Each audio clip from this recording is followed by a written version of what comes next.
Welcome. Thank you for coming. Those of you who are in line, you can sign in electronically if you've got a scanner on your phone. There's some codes over there. You just scan it and you can sign in as you sit down.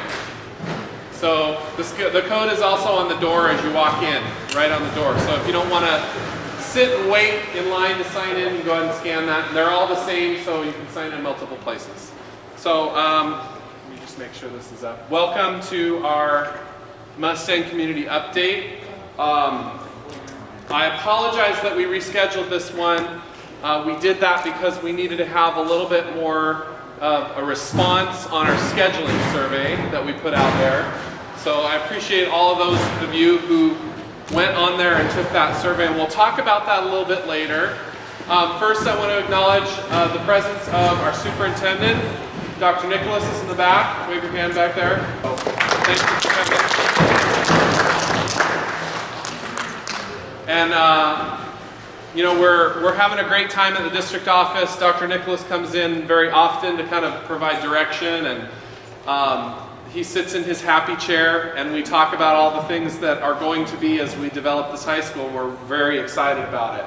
The other side of that is it's the most creative place in the district. I suggest you all go to the happy chair. Yes, and you're. There's just a lot of great ideas and good work going on. Yeah, so if any of you want, my office is always open. It is open now, and it will always be open when the high school opens, and you're welcome to come talk to me at any time. Just make sure, call ahead and make sure I'm there. But I'm willing to talk to anybody who wants to come down, parents, students, anyone who wants to know a little bit more about the work that we're doing. So the first thing I want to talk about is the first thing that we talked about last time, a little bit of a facilities update on what's going on campus. The first thing to note is I was told today from the construction meeting that the construction is on time. So we are, yes. It is on time. We are expecting to open the school in June. Teachers will move in and kick the tires before kids come in August. And so phase 1 is what will be completed in June. Let me show you what that looks like. Phase 1 means this building here. This is Central Parkway. Again, you've seen this picture before. This is Central, and coming up this way on this side of the parking lot is soon to be Mustang Way. Yeah. So that's Mascot right now, if you didn't know that already, but it will be Mustang Way. And over here you see that's the stadium that's right behind the current firehouse. So phase 1, again, is the administration building here, and it's not just administration. Administration is on this side of the building downstairs. The rest of the building are classrooms, upstairs and downstairs. Also in phase 1 is a multi-use room and cafeteria. Very large open eating area outside that's all completely covered.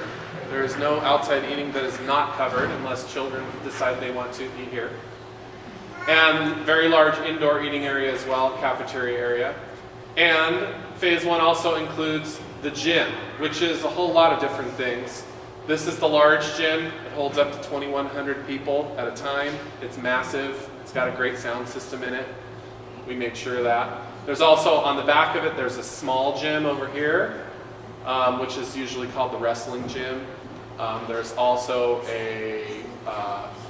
over on this side is the locker rooms, and there's a nice little entryway over on this side and a wrestling room. So that's phase 1. That's what we're looking at when we open in June. That's what, if you'll notice on here, I called it the academic core, is what is finished in June when we move in. Okay? Phase 2 has already begun. That's the large classroom building and the stadium that's underway. You'll notice if you drive by there, you can see the track and where the field is going to be. And you'll start seeing the footings of the stands and all that kind of stuff going up. And I've heard that will be ready even before the buildings are ready. So it'll be kind of fun to see that go up first and be completed. Because there's no real structures to build it. It takes quicker. And then the grass playing fields, if you look out there close enough, if you've been brave enough to drive past the gate and just take a look, there's, I'm sure some of you have, there's, the ball fields are going up and the fences are back there. And so what that looks like is these areas right here, all of this area right here. and it goes all the way up to Tradition, which is behind the school right here. That's Tradition. So you have a baseball, softball, and soccer field in the middle. And then the stadium, which you don't see, is over here. Okay. So stadium phase 2 is well underway, and the additional projects can be completed in phase 3 are the theater, the library, the pool, and the vocational education building. And those are coming in the next phase. So when I was on the board and we started building the school, we decided on this model so that we could move forward and have a school for us, so that we continue being a unified school district and we have control over what we offer our kids and the program that we have. And that's what's really great, is we will have our academic core ready. We will have our sports facilities pretty much done, except for, I know everybody sigh, the pool is last, right? We all know that, but it will all be ready for us to go as we move in students in August. So that's our facilities update. This is just some general updates. A couple of job descriptions were approved by the school board in the last school board meeting. A vice principal job description was approved. Campus supervisor, which is a security person, has been approved. And athletic director has been approved. We haven't decided when we're posting these positions. It will be in the near future. Probably campus supervisor will be the last thing to be hired. We won't need a campus supervisor until we actually open in August. So that one will be the last. More likely we'll get vice principal. Oh, and I forgot one on here. Counselor. Counselor was approved as well. So the order of those things has yet to be determined, but it will be in the near future so that we can, especially the athletic director, we're going to come up on some stuff that needs to start happening. As soon as football season ends, they kind of start looking for the next year. So we're going to need people a person to come in and take care of not just getting kids excited about the sports opportunities in our community, but also purchasing the equipment that we're going to need and coordinating that kind of thing. And the vice principal needs to come on for academic reasons. There's a lot of stuff to be done before we open, to put course outlines together, make sure that our courses are articulating with A through G requirements. We're looking, and I've met with our friends over at Delta College about articulation agreements, so that when our students take some of those core academic courses, they may leave high school with some college credits. That's our goal, that as many of the classes that we can articulate as possible, we're going to do that. And we have some good contacts over there at Delta College, and I'm looking forward to meeting with the Las Positas people as well, because as we know, Las Positas is just over the hill. It's actually closer than Delta College. We want to make as many partnerships as possible. Before I move on, I want to just acknowledge the fact that we've got 2 board members here tonight, Matt Balzerini and David Pombo. Thank you for coming tonight.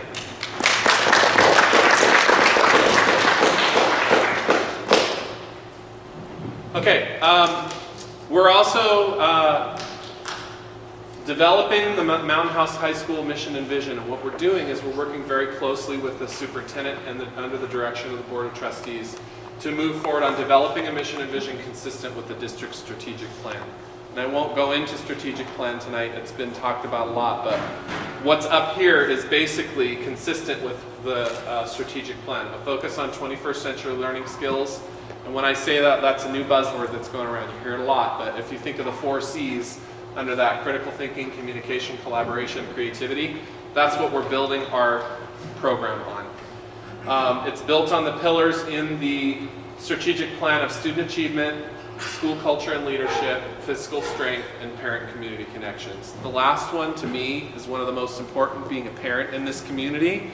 I know how important it is for you to be able to access the administration and the teachers, and that is a huge thing for me as we move forward and we talk about the ways that we keep track of student grades, not just keep track of them, but the way we communicate student grades and progress, the way that we communicate with parents and the amount of time that it takes between you communicating with the school and you getting an answer. We're making sure that those timelines are short enough that you feel like you have communication with your teachers and with the administration. And like I already said, my door is always open. I have an open door policy. I would love to speak to anybody who's got something to say. Okay. this is the biggie that we were waiting for the last time. You notice on the bottom, out of the about 450-ish students that we're going to start with, we had 175 people respond to the survey. Not a whole lot, but I think it's enough to start to generalize what's going on. And what's on this first page here is some of the core academic courses. First of all, I'm not going to report out on that. Everybody's going to take either English 9 or pre-AP English 9. You all have to take it, right? English, social studies. In freshman year, in this district, it's going to be global international studies and health. And in sophomore year, it's world history or AP world history. Okay? So those are enough said about that. These are the main interests in elective coursework. Number one was our engineering and biomedical sciences program. We got a huge response from our respondents on those two programs. And what we're looking at right now is a curriculum called Project Lead the Way. That's what we're looking at. But we're looking at developing a program in engineering and possibly biomedical sciences as well to hit that area. There's a lot of kids who are very interested in that. Computer science was a close second to that. They're not necessarily in order after that. Journalism was a big one. Photo, video productions, leadership as a class, not just a club. Languages, and the top two were Spanish and Tagalog. So that was interesting. Music, band and choir. Foods was a popular one. And there are many other areas of interest. I just highlighted the ones that had the most. One thing you do have to know about this survey, while we had 175 people respond to the survey, when we got to the elective area, people picked 5 or 6 electives. The question was, which elective will you take in your freshman or sophomore year? And people were like, I'm going to take 5. So we have to kind of disseminate that and figure out that information, and we may be sending some emails or making some phone calls and saying, which one were you really going to choose? So the goal is we're trying to plan what will we actually offer when we open the doors. And that's what we're going to get to, and hopefully we will get there. Here's the other one that everybody's wondering about. What extracurricular activities? And these are just a few. These are not all of them, but these are the ones that were listed the most. It does not mean it is the only thing that we will offer. This is a list of things that we hope to offer and had a lot of interest around. Football, track, basketball, soccer, tennis, dance, swim team, mock trial. Some of the clubs, HOSA, if you've ever heard of HOSA, anybody who goes to Kimball might know of that. DECA, which is a business club, a robotics club, an engineering club. The list goes on and on. So there's a lot of interest in a lot of diverse areas. I think it's safe to say that we're going to have a football team. I wanted to share with you, I brought with me the list of teams or of sports that our league that we belong to has teams to compete with. So anything outside of this list, we have to go outside of our league and find a league to compete in that sport in. So our league competes in football, volleyball, boys soccer, boys and girls lacrosse, boys and girls basketball, wrestling, baseball, softball, track, boys and girls golf, and boys and girls tennis. That's what's in our league. Anything outside of that, I was kind of shocked. I guess none of the schools currently in our league have pools, because none of them have swimming sports, but I think that maybe a couple of the schools do. They just compete outside of their league. Now, as we get bigger as a school, we may not belong to this league. We're currently Division 4. We're a Division 4. But as you get bigger, they can redraw the league, and you could end up in another league with bigger schools. So starting with 450, 500 students, we start small, and as we add a class each year, and then as the community grows and we get more kids, we'll change leagues, they'll redraw it, and then there will be other sports. You know, some of the other leagues have lacrosse and other sports like that that aren't listed on this list, but I just wanted to have you be aware of that. Now, I don't want anybody to get, especially students who are here, like, my sport's not listed up there. Don't worry, there are a lot more. And we're running this school on, we're trying our best to run the school on giving opportunities for kids when there is a need. So if there's a big group of kids who want swim team, which there is, in the survey I think it was one of the higher ones, then we're gonna try and offer that opportunity as well as we can. Okay, so that's it for my quick update. As you know, I don't like to just stand up here and talk. You'll notice on the back of the benches here, there's a little QR code, and I'm trying to do a little 21st century kind of thing. And I put up, you notice my never-ending posts of Google Moderator to go on that. So I'm going to start. This isn't going to be the only way you can ask questions today, but if you would like to submit a question while I'm talking here, I'm going to start with Google Moderator questions. The cool thing about this is you can write a question up there, and even live as you're looking at it, if somebody posts a question, you can vote for the question, and that question will move up on the list as the popularity goes. So this is all in popularity order of questions. The first question that was asked: kids that have attended outdoor ed in 6th grade have been disappointed at Kimball since they don't allow them to become counselors as high schoolers. Will you be making sure they have this amazing opportunity? So I'm familiar with the system that does that. I think that where I came from in Pleasanton, students at Amador Valley High School would apply to be a counselor. We would check their grades. They do have to miss a week of school. But if it's somebody who is interested in that kind of thing, it offers leadership opportunities for students. And if that's something that the outdoor education program is willing to partner with us to do, I don't see why not. A lot of students, especially students who are taking upper level courses, choose not to do that because there's a lot of work to be made up once you are gone for an entire week. But I don't see why not. Second question: what's the foremost objective of this high school in Mountain House? Education for students, or even further clear focus and execution towards uplifting the community of Mountain House? Yes. I think it's both. I think that inherently, again, as a parent myself, I want the best school for my own kids. And many of you know I have 7 of them, so there's a lot to go through the system. And it kind of, I feel like it's hinging on us as the school board, and the superintendent gives me direction, but as well as an individual. I have a huge stake in creating a high school that has something for everyone, because with 7 kids, I have kids with all kinds of varying interests.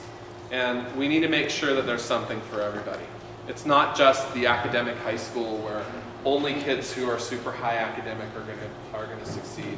It's got to be a school that hits all of the demographic, that is just as good for a student who wants to go into the trades as a student who wants to go to Harvard their freshman year.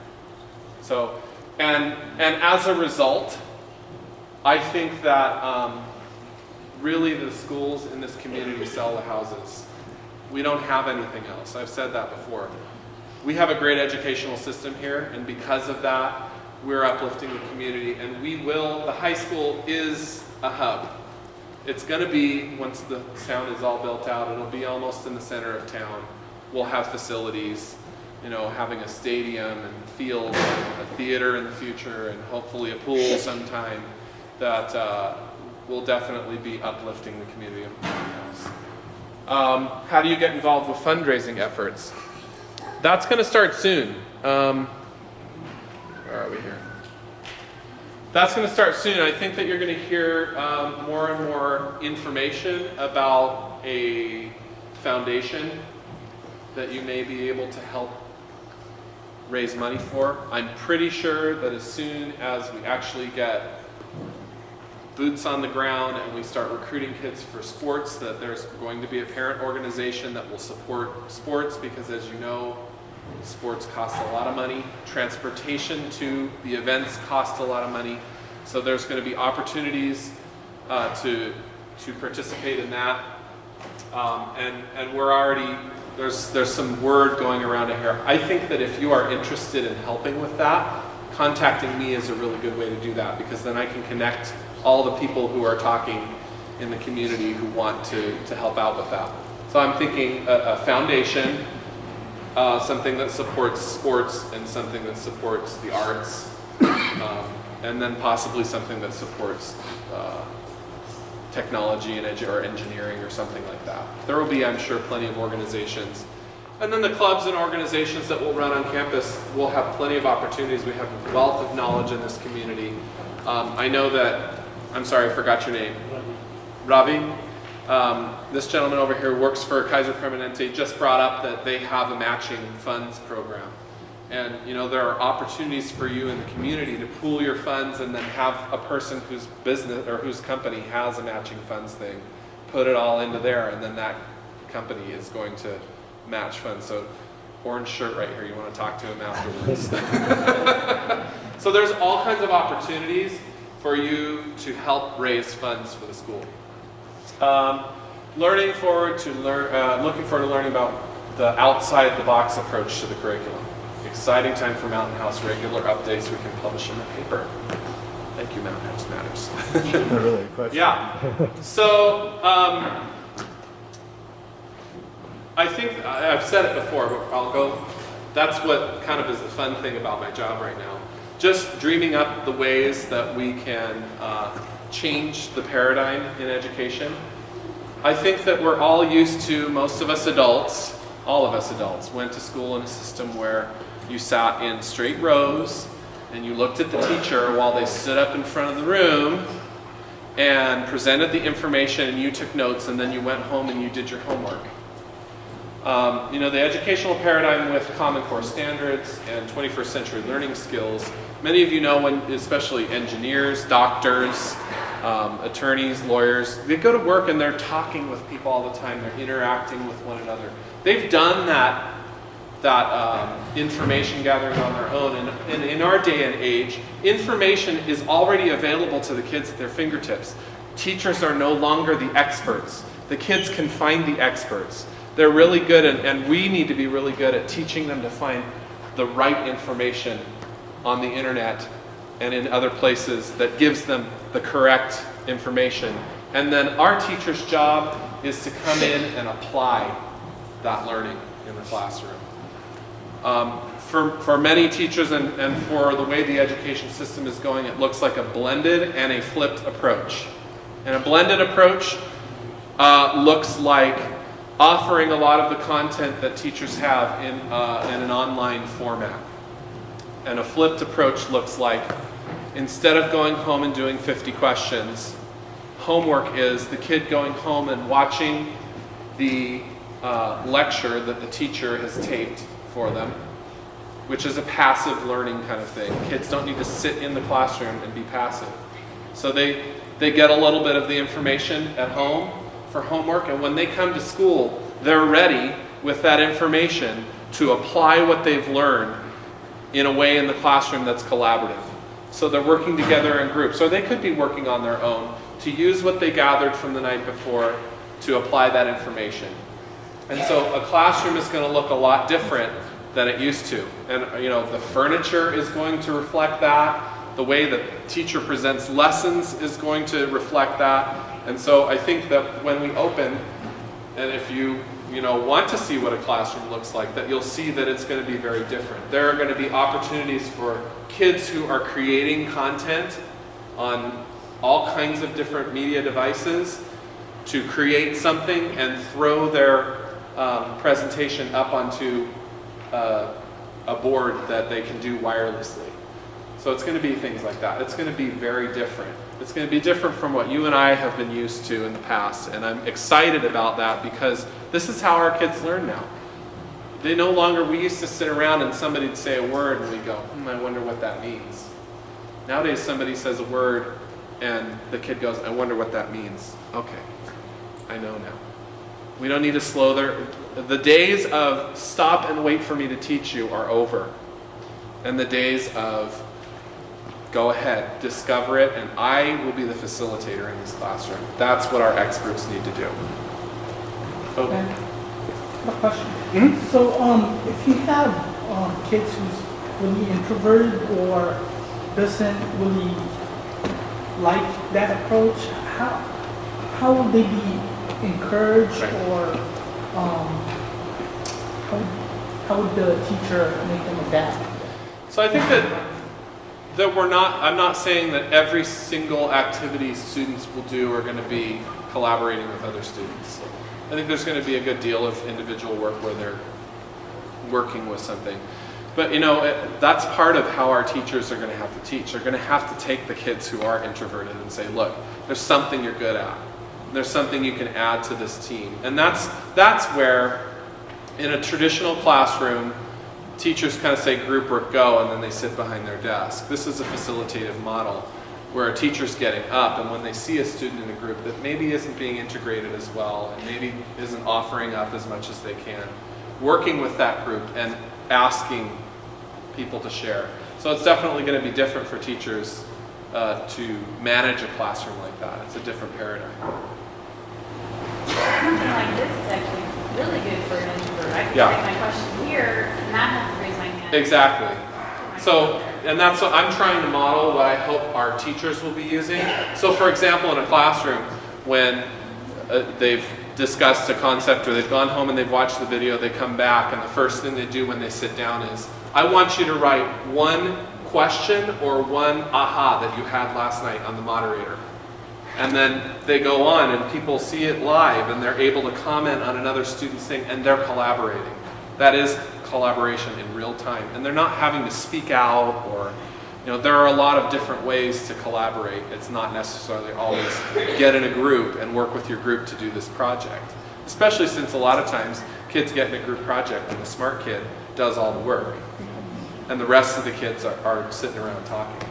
Again, that's another skill that our teachers are going to have to learn. They're going to have to learn to be facilitators of knowledge instead of deliverers of knowledge. So, yeah. I have a quick character.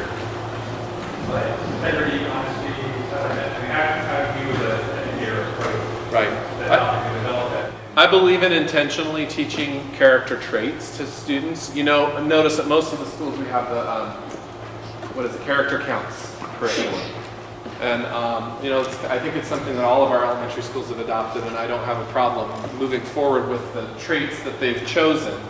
I came from a system in Pleasanton where Amador Valley High School was a national school of character that was recognized for building a character education program that helps helps teachers to develop curriculum in their classroom that go along with the character traits. It's not just, we talk about this in our homeroom class and then we don't talk about it ever again.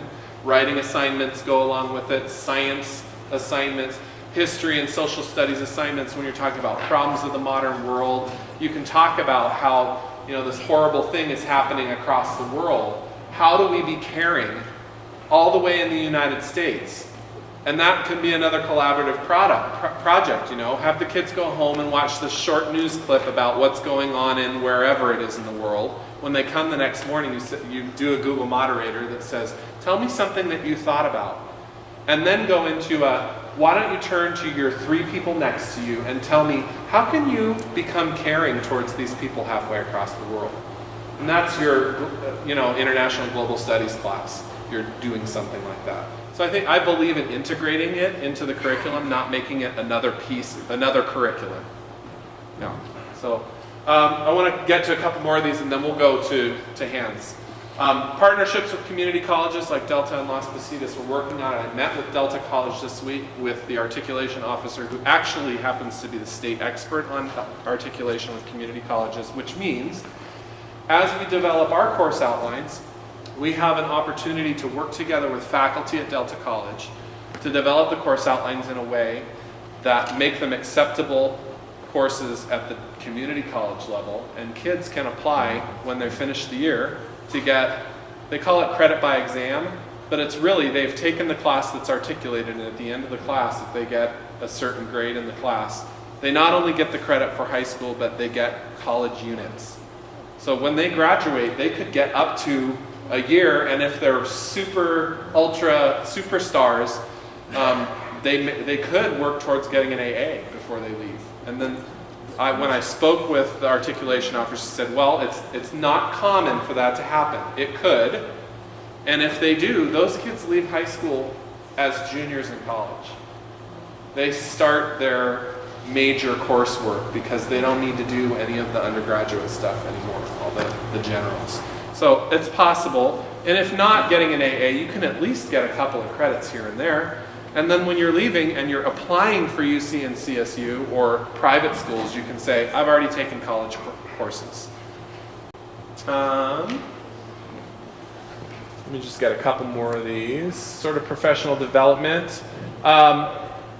Professional development that's planned is basically right now, because we're going towards a blended learning environment, is teaching teachers how to use learning management systems, like if you've ever heard of Edmodo or Moodle or Blackboard, and teaching them how to host a lot of their content on those sites so that students can access information on a device.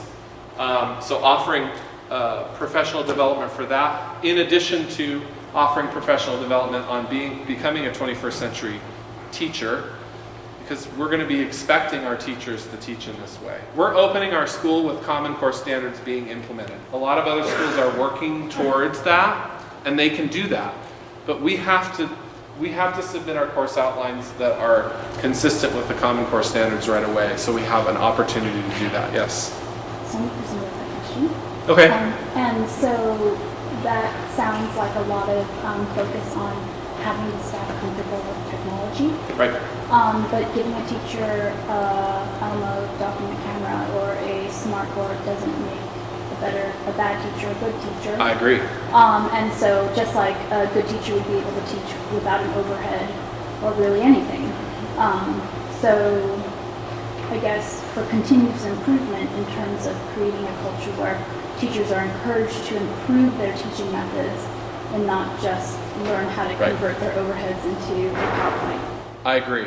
So if you probably didn't all hear it, but she's saying you can't just give teachers toys and make them better teachers. Part of this is not just teaching them the toys, it's teaching them how the methodology has changed. And with Common Core, it has to change. We can't teach the old way anymore. It doesn't work. It's much more interdisciplinary. It's interdisciplinary. It's not this one answer to the question that you're asking. Sometimes it's multiple avenues to getting to the answer.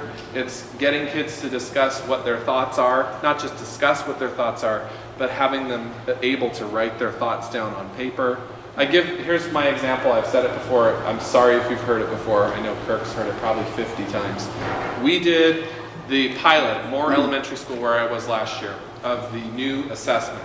And there was a math question on there. And here's how the question went. It said, there's two schools. One school has 35 students. The other school has 60 students. They need new lunch tables. Each lunch table sits 5 students. Okay. The old assessment would say, how many tables does each school need? And you would bubble in A is the correct answer. Well, Common Core questioning goes like this. Use your words to describe a strategy that both schools would use to answer this question. They don't want the answer. Half of you already know the answer, I know. You just did the math in your head. But they don't want the answer. They want students to be able to cognitively think, how do I write down how to solve this problem?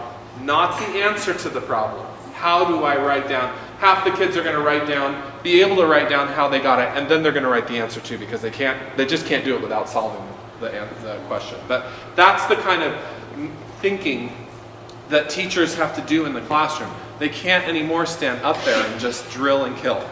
We can't just do multiplication tables and be like, good job, you got 100% on. Now that's something they need to know. You still need to be correct. You still need to know your multiplication math facts tables. and everything. But that passive kind of learning needs to happen in a different context. And I guess so what I've seen really works is, in my experience, is that when the teachers actually learn like they expect the students to, you really get some good things happening. And so traditionally, the teaching culture is to stay in your little classroom. Right. So what sort of things like professional learning communities require collaboration, we require vertical and horizontal alignment Right. of the standards, we require picking up power standards, Right. what you can actually focus on. And what you're talking about is something that we are working on in this district called rigorous curriculum design, if you've ever heard of that.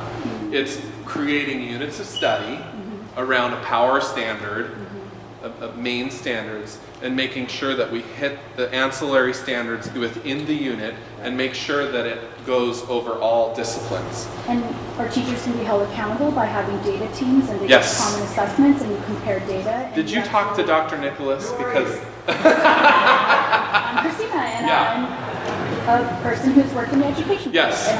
And I think that I know what works and I. that is I'm in very- fact exactly what we're doing, and we are starting the data team process now. Correct. Okay, so there's Victoria Bernhardt at Chico State. She's really good, and Okay. a couple of other places. But that we'll have to talk after. Yes, the Okay. 9990. Because now we're talking edu-speak and we're losing everyone else. Yes, but I have to say that the district.